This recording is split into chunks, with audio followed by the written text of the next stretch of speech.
जय श्री राम चैनल के दर्शकों को मेरा बार बार नमन।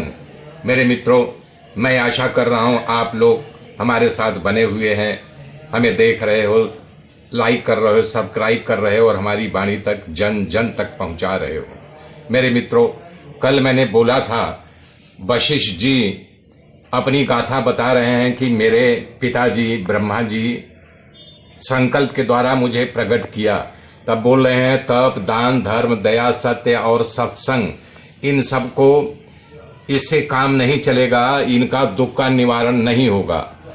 तब उसके लिए वशिष्ठ जी को प्रकट किया। बोल रहे हैं मेरे परोपकार निष्ठ पुत्र, तुम बड़े बुद्धिमान हो, अतः वहां जो लोग कर्म परायण कर्म कांड को करना चाहते हैं उन्हें कर्म कांड को कर्म से शिक्षा दो, क्रमवार।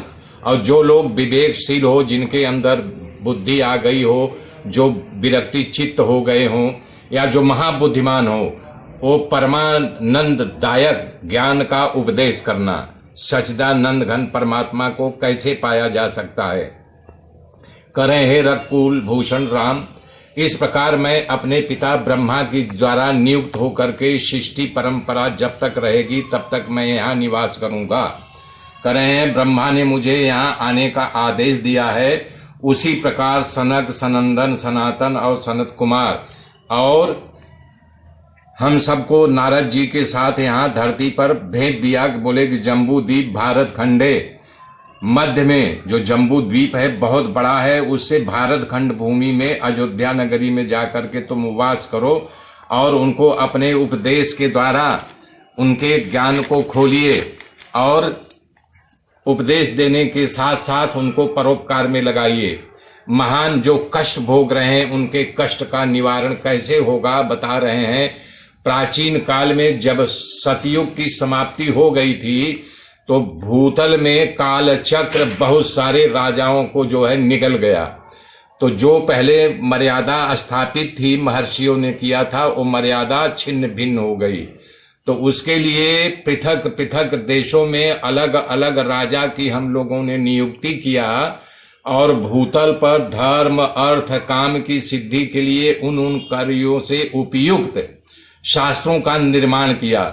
तत्पश्चात इस काल के चलते रहते जब उस कर्म का विनाश हो गया तब उसको प्रतिदिन भोजन आदि के लिए जो मनुष्य लगे रहते तो कर्म कहाँ से करेंगे, अपना पेट पालने में ही अपना गौरव समझते थे, तो दीनहीन बने रहे और वो उनकी वृत्ति आगे नहीं बढ़ी। तब बता रहे हैं कि ए श्री रामचंद्र जी, ज्ञान उत्पादक शास्त्रों का हम लोगों ने निर्माण किया।